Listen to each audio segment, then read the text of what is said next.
رہائش پذیر رہے، کچھ لوگ یہاں پر ہوٹلز میں رہے اور کچھ اپنے عزیز و اقارب کے پاس رہے، لیکن کراچی سے لے کے کشمیر تک جتنے نوجوان آئے، سب سے پہلے تو ان کو داد و تحسین کہ انہوں نے ہماری اس ٹرانسمیشن کے اس خصوصی حصے کو بہت مضبوط اور توانا بنایا۔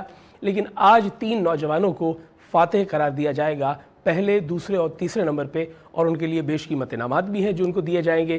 ساتھ ہی ساتھ آج کے ہمارے سیگمنٹس میں ایک سیگمنٹ ہوگا آج کا مہمان، اور ایک سیگمنٹ ہوگا جس کے اندر ہم بات کریں گے موجودہ صورتحال پر۔ ناظرین محترم، یہ گفتگو جو آپ سے ہونے جا رہی ہے، یہ وینس انٹرٹینمنٹ کے ساتھ ساتھ آپ ہمارے ڈیجیٹل پلیٹ فارم پہ بھی دیکھ سکتے ہیں، اور وہاں سے جو آپ کا فیڈ بیک ہمیں مل رہا ہے وہ ہمارے لیے بہت بہت قیمتی ہے۔ میں چاہوں گا ایک لمحے کے لیے آپ نے سانس بھرنا ہے اور لوٹ کر پھر آنا ہے، اس لیے کہ ہم کہہ رہے ہیں کہ ایک مختصر سا وقفہ، اللہ کا احسان جاری ہے اور انعام رمضان جاری ہے۔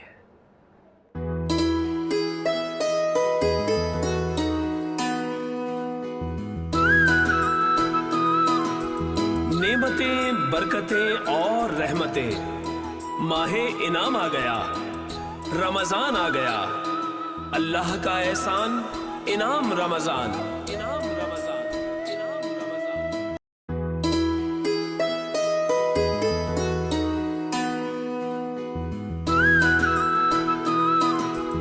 نعمتیں، برکتیں اور رحمتیں، ماہ انعام آ گیا، رمضان آ گیا، اللہ کا احسان، انعام رمضان، انعام رمضان، انعام رمضان۔ فکر و فن صرف علی ہیں یا علی کے بیٹے، اب لگن صرف علی ہیں یا علی کے بیٹے، تم روایات میں دیکھو تو ولی اور بھی ہیں، تم روایات میں دیکھو تو ولی اور بھی ہیں، پرایتن صرف علی ہیں یا علی کے بیٹے، اور اس لفظ منی نے بتایا کہ محمد جیسے، لفظ منی نے بتایا کہ محمد جیسے منوان صرف علی ہیں یا علی کے بیٹے، اور سب کی قبریں ہیں ٹھکانے ہیں مدینے میں، مگر سب کی قبریں ہیں ٹھکانے ہیں مدینے میں، مگر سب کی قبریں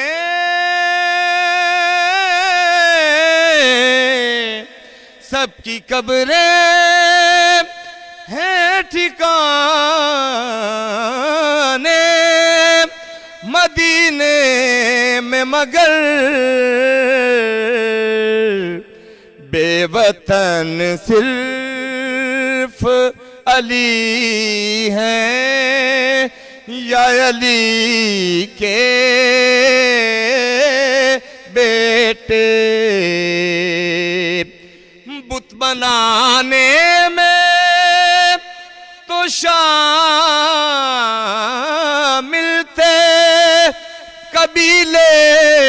سب کے بت بنانے میں تو شامل تھے قبیلے سب کے، پر بت شکن صرف علی ہیں یا علی کے بیٹے۔ ماشاءاللہ ماشاءاللہ ماشاءاللہ، کیا بات ہے۔ اور اب میں یہ اگر کہوں تو ریویل کرنے جا رہا ہوں کہ میرے ساتھ میری ساتھی میزبان آ چکی ہیں۔ میں ہوں آغا شیرازی اور میرے ساتھ موجود ہیں جی، میں ہوں عبد آغا، اور انعام رمضان کی خصوصی سحر کی یہ ٹرانسمیشن ہے، 27 رمضان المبارک ہے۔ آج ہمارا فائنل ہے، جو اسپیچ کمپٹیشن، ہمارا تقریری مقابلہ چل رہا ہے پورے مہینے سے، اور آج ہمارے پاس بہت خاص مہمان بھی ہیں۔ جی، آج بہت خاص مہمان ہیں کہ مجھے سمجھ میں نہیں آ رہا کہ میں کس طرح وقت کے ساتھ انصاف کر پاؤں گا کہ ایسی شخصیات موجود ہیں جو اپنے اپنے شعبے میں نابغہ روزگار ہیں، اور ان کا اتنا گراں قدر کام ہے کہ اگر ان 4 شخصیات کو، جن کو میں سیٹ پہ لے کر موجود ہوں، کسی ایک شخصیت کے ساتھ بھی سولو پروگرام کیا جاتا تو بھی شاید اس سے انصاف نہ کیا جا سکتا، لیکن چونکہ وہ ہم سے محبت کرتے ہیں، ہم ان سے محبت کرتے ہیں، تو کم وقت میں ہم چاہیں گے کہ بہت سی اچھی باتیں آپ تک پہنچ جائیں۔ میرے ساتھ دائیں جانب موجود ہیں میرے انتہائی محترم جناب فہد شفیق صاحب، آپ یوتھ پروگرام، پرائم منسٹر کے یوتھ پروگرام کے کوارڈینیٹر ہیں فار سندھ، اور جتنے جہاں دیدہ یہ ہے اور یہاں پر پاکستان مسلم لیگ نون کی عہدیداری کے ساتھ ساتھ جس انداز میں، مستعد انداز میں یہ کام کر رہے ہیں یوتھ کے لیے، وہ بہت گراں قدر ہے۔ بہت سارے شاندار ان کے پروگرامز آگے پلانڈ ہیں۔ السلام علیکم فہد بھائی، thank you very much for being with us. آپ کا بھی بہت اور ہمارے اگلے مہمان جو ہیں ان کا تعلق جو ہے وہ سیاسی حوالے سے اگر دیکھا جائے تو وہ ایم کیو ایم سے ہے، ایم کیو ایم سے، اور ایم کیو ایم سے تعلق ہونے کے ساتھ ساتھ وہ ممبر پارلیمنٹ بھی رہے، اور ایک دفعہ نہیں 2 مرتبہ رہے، اور پارلیمنٹ بھی کون سی؟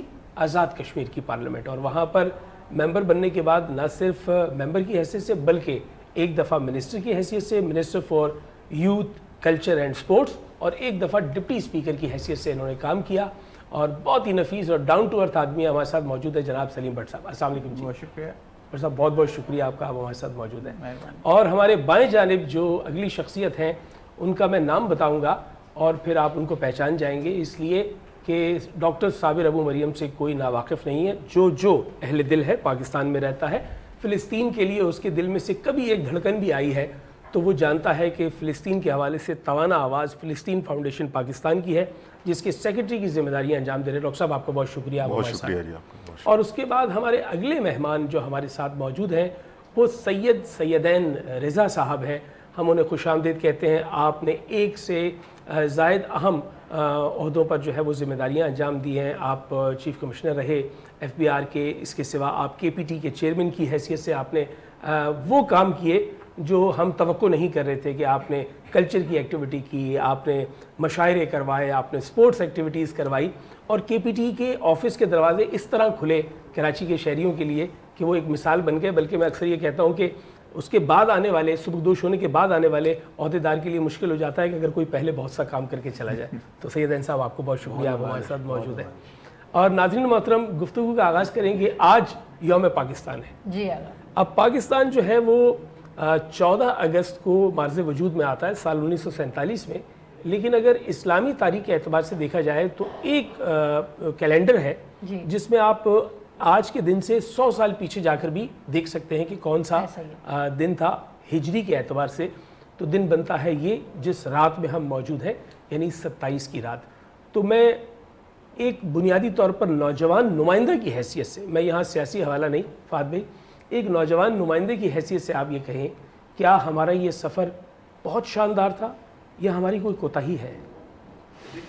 سفر، میں اس چیز کو تھوڑا سا وہ کرنا چاہوں گا کہ ڈیفینیٹلی آج جو 27 رمضان کا دن ہے اور ہم سحری کے پروگرام میں بیٹھے ہیں تو یہ میرے لیے بھی بہت خاص دن ہے، کیونکہ میری آج پیدائش کا بھی دن ہے۔ اچھا، آپ بھی پاکستان کی طرح 27 تاریخ کو؟ کیا بات، 27 رمضان کو، 27 رمضان اسلامی تاریخ۔ یہ ایک بڑا اچھا دن ہے اور تاک رات بھی کہلاتی ہے، اور اگر اسلامی پوائنٹ آف ویو سے دیکھیں تو پاکستان کا بھی جیسے 14 اگست وہ ہے تو 27 رمضان ہے۔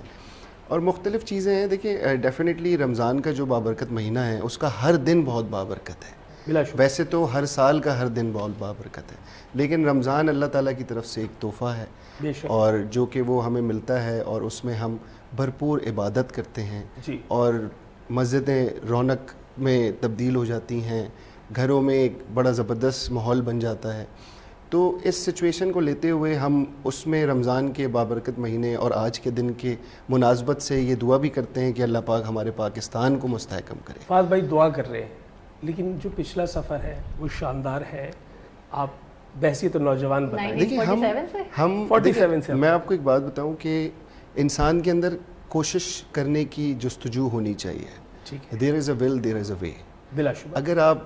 اگر ڈیفینیٹلی میں کیونکہ ایک حکومتی نمائندہ ہوں, اور وزیر اعظم کو دیکھیں تو شہباز شریف صاحب جس دن سے وزیر اعظم بنے ہیں, شاید اس بات کی تصدیق آپ بھی کریں کہ وہ day by day different countries کے دورے کرتے ہیں, ڈفرینٹ کنٹریز کے ڈیلیگیشنز پاکستان آتے ہیں, جوائنٹ وینچرز پہ کام کر رہے ہیں.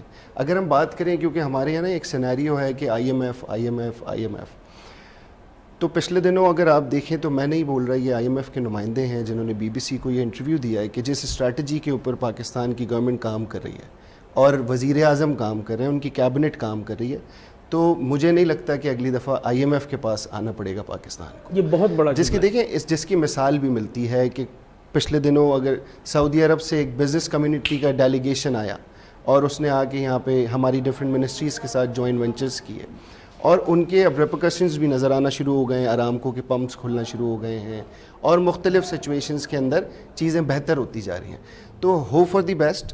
پچھلا جو ہمارا پورا ایک سال تھا, ابھی کچھ دنوں پہلے یوم تعمیر و ترقی کا ایک پروگرام تھا پی ایم ہاؤس میں اس میں موجود تھا, وزیر اعظم نے رکھا تھا, اور اس میں پورے ایک سال کی کارکردگی بتائی تھی انہوں نے. پچھلے سال کی. جی پچھلے سال کی پوری کارکردگی بتائی کہ ہمیں حکومت میں آئے ہوئے ایک سال ہو گیا اور ہم نے یہ اچیومنٹس کی ہیں, مطلب یہ پیش رفت کی ہیں, اس میں ہمیں اچیومنٹس ہو گئیں. کچھ ابھی تھوڑا سا ٹائم آگے باقی ہے, جو کہ ابھی 3 دن پہلے وزیر اعظم سعودی عرب سے بھی آئے ہیں, اور اس کے اندر بھی بہت ساری چیزیں ہیں جو کہ مطلب ڈیولپمنٹ. دیکھیں میں آپ کو ایک بات بتاؤں کہ آپ نے شروع میں بھی دیکھا ہو تو جب میاں نواز شریف وزیر اعظم تھے 13 سے 18, 13 سے 17, ایک سال کے لیے تو ان کو ہٹا دیا گیا تھا, تو اس کے اندر بھی آپ کا جو سی پیک ہے اس کے اوپر بہت تیزی سے کام ہوا.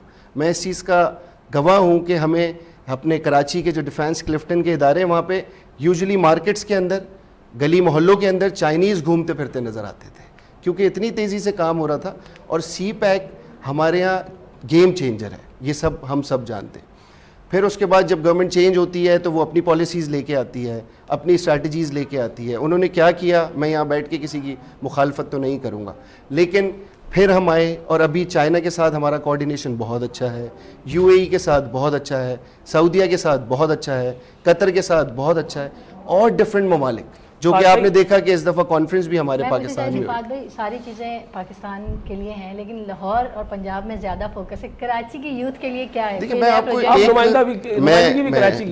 میں سندھ کی نمائندگی کرتا ہوں, میں کراچی آئٹ ہوں, یہیں پیدا ہوا ہوں, تو مجھے درد بھی کراچی آئٹ یہاں کے نوجوانوں کے لیے کچھ. دیکھیں ہمیں نا ہمیشہ, کیونکہ میں بینگ اے پولیٹیکل, میں پریزیڈنٹ بھی ہوں کراچی کا, اس کے علاوہ میں الیکشن بھی لڑتا ہوں. میں نے 18 میں بھی الیکشن لڑا, ابھی بھی لڑا. تو ہم سے لوگ ہمیشہ سوال کرتے ہیں کہ آپ نے پنجاب کے نوجوانوں کو یا پنجاب کے لوگوں کو اتنا سب کچھ دیا, آپ نے سندھ کے لوگوں کو کیوں نہیں دیا؟ تو اس کے پیچھے ایک پورا میکینزم ہے. دیکھیں 18ویں ترمیم کے بعد صوبے خود مختار ہیں. اچھا میں نے سمجھا آپ یہ کہیں گے کہ ہمیں جتنا ووٹ جہاں سے ملا ہم نے اتنا کام وہاں پہ کیا. نہیں, دیکھیں اس کراچی کا الحمدللہ ہم یہ بڑے فخر سے کہتے ہیں, اور الیکشن کیمپین جب آپ کر رہے ہوتے ہیں نا تو ہر قسم کے سوال آپ کے سامنے آتے ہیں اور آپ یس سر کہتے ہیں, اور اس کا جواب آپ کو دینا پڑتا ہے. تو اس کراچی میں سب سے بڑی چیز جو میاں نواز شریف نے دی, جب وہ 2013 میں وزیر اعظم بنے, 14 میں انہوں نے آ کے یہاں پہ میٹنگ کی لا انفورسمنٹ ایجنسیز کے ساتھ, اور اکراس دا بورڈ آپریشن کیا. یہ وہی کراچی ہے جس میں آئے دن ہڑتال ہوتی تھی, یہ وہی کراچی ہے جو 9 بجے کے بلیٹن میں ہم دیکھتے تھے کہ آج 7 لاشیں ملی, آج 8 لاشیں ملی. یہ وہی کراچی ہے جو 5 منٹ کے نوٹس پہ بند ہوتا تھا, لوگوں کو کاروبار نہیں کیا دینا جاتا تھا. آج الحمدللہ ہم یہ فخر سے کہتے ہیں کہ اس ہڑتال نام کو ہم بھول گئے ہیں. اس کراچی میں پرامن فضا ہے. تو یہ بھی میرے قائد میاں محمد نواز شریف کا. فہد بھائی دوبارہ بھی آپ کے پاس آئیں گے, لیکن میں چاہوں گا کہ سلیم بٹ صاحب کو شامل کرتے ہیں. سوال میرا اپنی جگہ پہ کھڑا ہے, ہمارا پورا سفر 47 سے لے کے اب تک 1 سال پہلے کی کارکردگی پہ فہد بھائی نے بریفنگ لے لی ہے اور 1 سال کی کارکردگی بہت شاندار اور انشاءاللہ آگے بھی بہت اچھا ہونے والا ہے، لیکن پچھلا کیا گزرا ہے اس پہ آپ کی کیا رائے ہے؟ نالائکیاں رہی ہیں، اچھا ڈیفینیٹلی نالائکیاں رہی ہیں.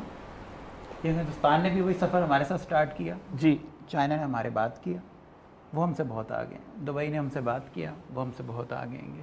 اور بہت سے ممالک نے ہم سے بات کیا، ہم سے بعد میں آزاد ہوئے، بہت ہم سے آگے ہیں گے. تو واضح نظر آتا ہے کہ حکومت جنہوں نے کی، ایک تو وہ کی جو پولیٹیشین ہم کہلاتے ہیں، جو پیچھے ہیں لیکن پولیٹیشین کے علاوہ جنہوں نے حکومت کی. 2 مواقع ملے ان دونوں لوگوں کو، دو گروپس کو، مگر دونوں کے دونوں ناکام رہے. اگر ناکام نہیں ہوتے تو ہم ان سے بہت آگے ہوتے. اچھا، 47 سے لے کے اب تک کی ہماری جو بنیادی ناکامی آپ سمجھتے ہیں وہ کیا ہے جہاں کمزوری ہے؟ آئین پہ عمل نہ کرنا، ٹھیک ہے، قانون پہ عمل نہ کرنا. جن ملکوں میں قانون پہ عمل ہے وہ ترقی کر رہے ہیں، جن میں نہیں عمل ہو رہا تو وہ پیچھے ہیں. آپٹیمسٹک انداز میں آپ کیسے دیکھتے ہیں مستقبل کو؟ اچھا نہیں ہے. جب تک آئین پہ عمل نہیں کریں گے، قانون پہ عمل نہیں کریں گے، کسی بھی قوم کا، ایون آپ اپنے گھر میں بھی ڈسپلن نہیں رکھیں گے تو آپ کا گھر بھی بکھر جائے. اب میرا آپ سے سوال یہ ہے کہ بینگ اے پارلیمنٹیرین، آپ پارلیمنٹ کا حصہ رہے، منسٹر رہے، آپ ڈپٹی اسپیکر اسمبلی رہے، تو آپ کو لگتا ہے کہ اتنا امپاور ہوتا ہے پارلیمنٹیرین کہ چیزوں کو امپلیمنٹ کروا سکے؟ یہ بہت سادہ سا لیکن بہت پرپیش سوال ہے. نہیں ہوتا، واضح کر دو، نہیں ہوتا ہے. جب پی ایم نہیں ہوتا تو منسٹر کیسے ہو سکتا ہے؟ بڑی سمپل سی مثال ہے، جب پی ایمس کی پاورز کہیں اور سے ڈیل ہو رہی ہوں، صدر ہی کہیں اور سے ہو رہی ہیں، تو ممکن نہیں ہے. تو میرے ساتھ بھی یہی رہا، میں نے ڈپارٹ چلایا ہے. مگر یہ کہ جہاں سامنے والے کی مرضی نہ ہو ہم سے اوپر والوں کی، تو پھر آپ اس کی اس ڈائریکشن اپنی نہیں لے سکتے. اس میں ڈائریکشن کیا بات، تو وہ نہیں لے سکتے. تو واضح دونوں سے سوال ہے، آئین پہ قانون پہ عمل کون نہیں کرتا؟ عوام نہیں کرتی یا آپ لیڈرز؟ عوام پہ کم جائے گی بات. جب بڑے نہیں کریں گے گھر کے تو بچے بھی نہیں کریں گے. کیا بات بڑے ہے، آپ لوگ نہیں کرتے. اچھا، نہیں وہ ایک مجموعی بات کر رہے ہیں، اجمالی بات کر رہے ہیں. اور یہی سوال جو ہے اگر تھوڑا سا ماڈیفائی کر دیا جائے تو ہم یہ دیکھیں گے کہ ہم نے کہاں کہاں کس کس شعبے میں ایکزیل کیا ہے. دیکھیے اپنی اچیومنٹ پہ بھی مزہ لینا چاہیے کہ ہم نے یہ حاصل کیا ہے، اللہ کا لاکھ لاکھ شکر ہے.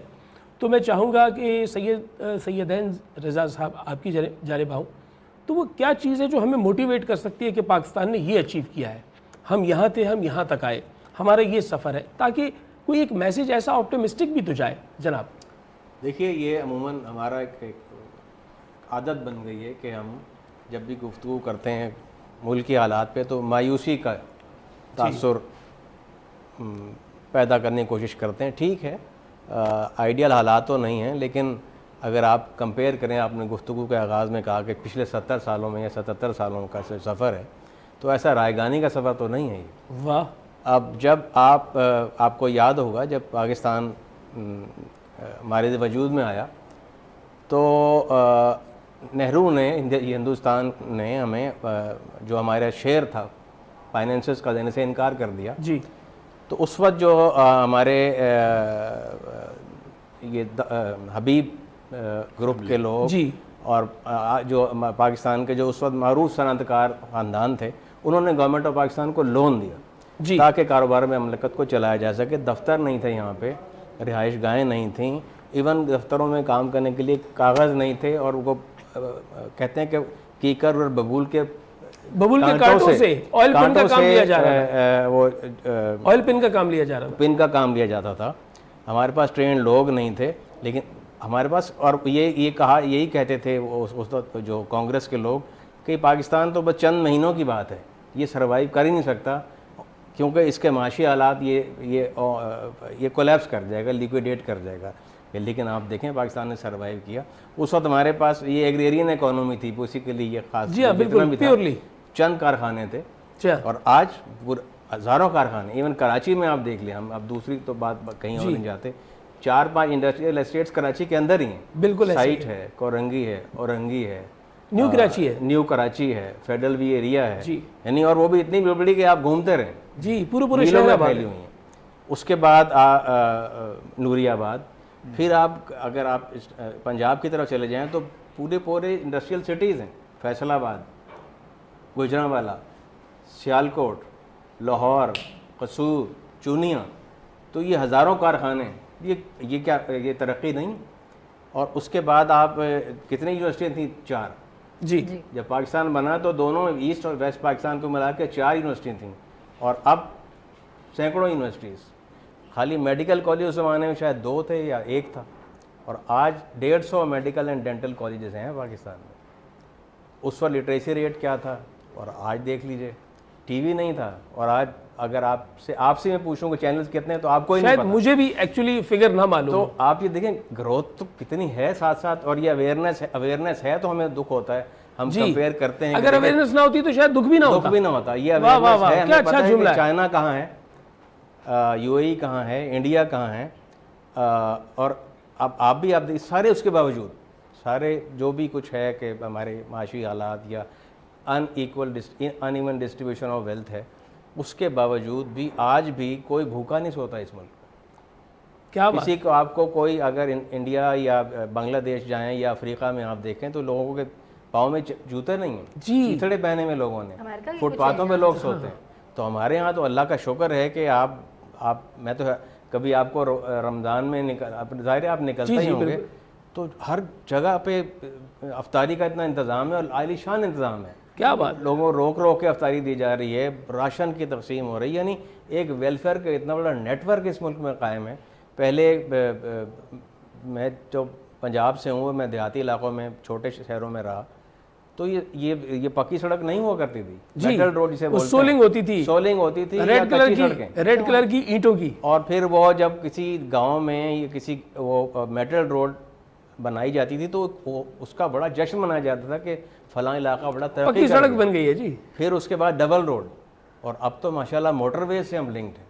یعنی یہ ساری باتیں سید عین صاحب آپ کی جانب سے جب آئی ہیں تو ناظرین تک شاید ایک آپٹمسٹک اور پر امید جو ہے وہ حوالہ بھی پہنچا ہے, لیکن دکھ اپنی جگہ آپ اس کو بھی تسلیم کر رہے ہیں کہ جو یہاں سے بات کی بٹ صاحب نے کہی, تو آپ اس کو بھی تسلیم کریں کہ کہیں نہ کہیں کجی اور کمی تو ہے. لیکن ساتھ ہی ساتھ انٹرنیشنلی اگر پاکستان کی آواز کو آپ دیکھیں کہ امہ میں اور انٹرنیشنلی یو این میں جو پاکستان کی آواز ہے وہ کتنی توانا اور طاقتور ہے, اس پر اگر گفتگو کی جائے تو شاید ڈاکٹر صابر ابو مریم صاحب آپ بتائیں گے کہ اس سارے عرصے میں پاکستان کی آواز کتنی توانا ہوئی ہے اور کتنی اہمیت ہے. تمام شعبوں میں ترقی ہوئی, لیکن ایک شعبے میں بہت زیادہ ترقی ہوئی, وہ کون سا شعبہ؟ پاکستان کی آبادی. ہاں یہ بھی ساتھ مینشن بہت زیادہ بڑھ گئی. عذرائے تفنن جناب. بسم اللہ الرحمن الرحیم. شکریہ. جس طرح سید عین صاحب نے ایک پوری تفصیل کے ساتھ اس کا واقعاً یہ گروتھ ہے, اور میں سمجھتا ہوں کہ دنیا کے کسی بھی ملک کو آپ بطور مشاہدہ لیں تو خامیاں خوبیاں دونوں ہر جگہ پہ موجود ہیں, اور اس کے ذمہ دار بھی وہاں کے مقامی لوگ ہیں.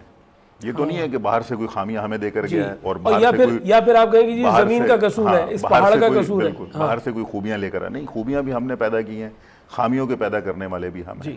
یہ ساری ترقی بھی اپنی جگہ ہے, اور جو آئین اور قانون کی بالادستی ہے وہ بھی اپنی جگہ پر. کیا اچھی بات. یہ ایک بات ہے. دوسری جو آپ نے بات کی کہ پاکستان نے جو بین الاقوامی سطح پر یا مسلم امہ کے اندر اپنا رول پلے کیا, دیکھیں قائد اعظم محمد علی جناح کی جو فکر ہے پاکستان بننے سے پہلے اور پاکستان بننے کے بعد, قائد اعظم نے بڑا خوبصورت بات کی, کہا کہ ہم سب کے ساتھ برادرانہ دوستانہ تعلقات بنانے کے خواہاں ہیں, اور جتنے بھی اوپریسڈ ہیں ہم ان کے ساتھ ہیں.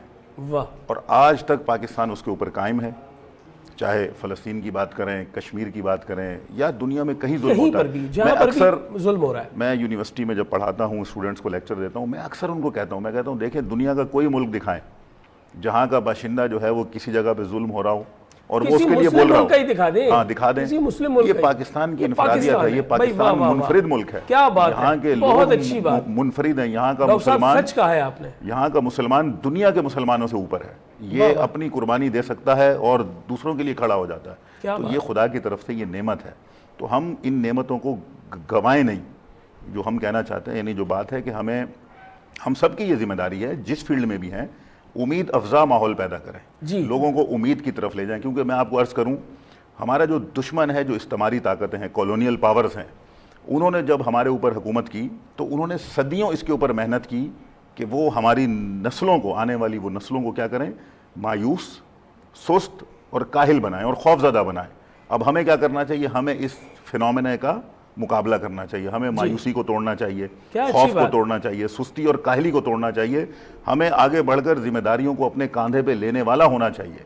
ہم یہ نہیں ہونے چاہیے کہ آسان کام تو میں کروں گا، وہ مشکل کام جو ہے وہ آگا کریں گے. کیا بات ہے. مشکل کام مجھے کرنا چاہیے، مجھے آگے بڑھ کے ذمہ داری لینی چاہیے. جب ذمہ داریاں نہیں لیں گے تو پھر تو یہی ہوگا کہ معاشرے کے اندر جو ہے نا وہ مایوسی ہوگی. اور یہ ہم نہیں کر رہے مایوسی، یہ اس دشمن کی ہے جو صدیوں سے جس نے اس خطے پہ محنت کی ہے، کالونیل سسٹم جس نے یہاں پہ آ کے جو سارا اس نے پوری تاریخ ہے وہ ہمارے ذہنوں میں ڈال کر یہ گیا ہے. اور آج تک وہ اسی ایجنڈے پر ہے کہ مسلمان اقوام کو پوری دنیا میں مایوس، سست اور کاہل کر دو کہ یہ بہت بڑی بات گھر بیٹھے رہیں اور گھر بیٹھ کر یہ باتیں. ڈاکٹر صاحب یہ جو آپ نے بات کہی یہ پوری امہ کا درد ہے، اور وہ کلونیل، اور بلکہ میں اس میں نئے ایک دو نئے لفظ تو نہیں ہیں لیکن میں شامل کر دوں کہ اس کے پیچھے صہیونی سازش ہے کہ کسی طریقے سے امہ کو یا تو ٹکڑوں میں توڑ دیا جائے یا پھر ان کو واقعی سست کر دیا جائے. بہت اچھا لفظ استعمال کیا ہے.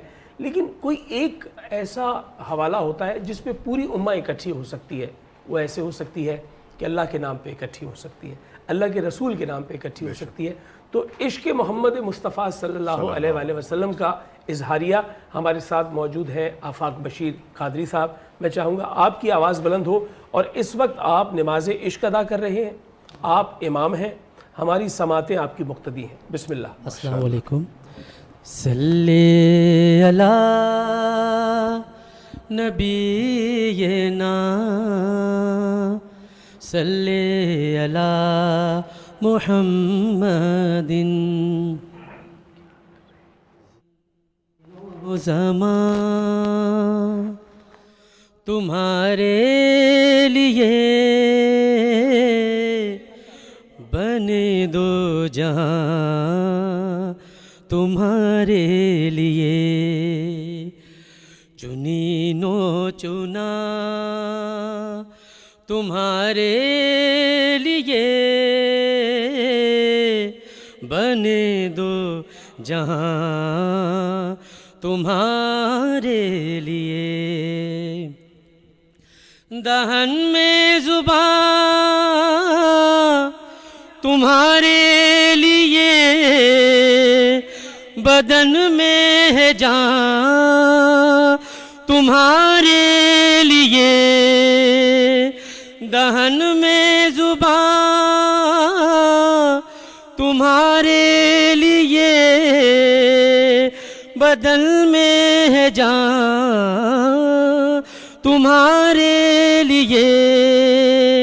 ہم آئے یہاں تمہارے لیے، اٹھے بھی وہاں تمہارے لیے. اشارے سے چاند چیر دیا، چھپے ہوئے خور کو پھیر دیا. اشارے سے چاند چیر دیا،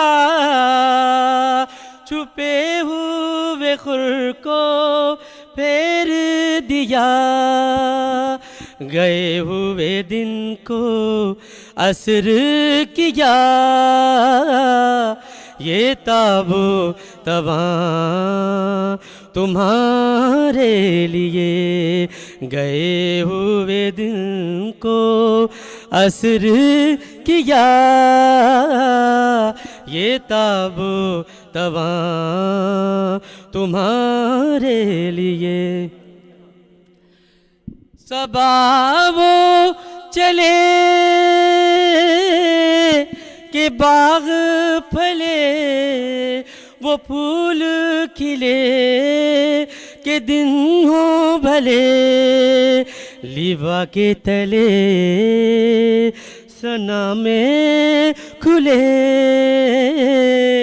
رضا کی زبان تمہارے لیے. لیوا کے تلے ثنا میں کھلے، ہم سب کی زبان تمہارے لیے. زمین و زمان تمہارے لیے،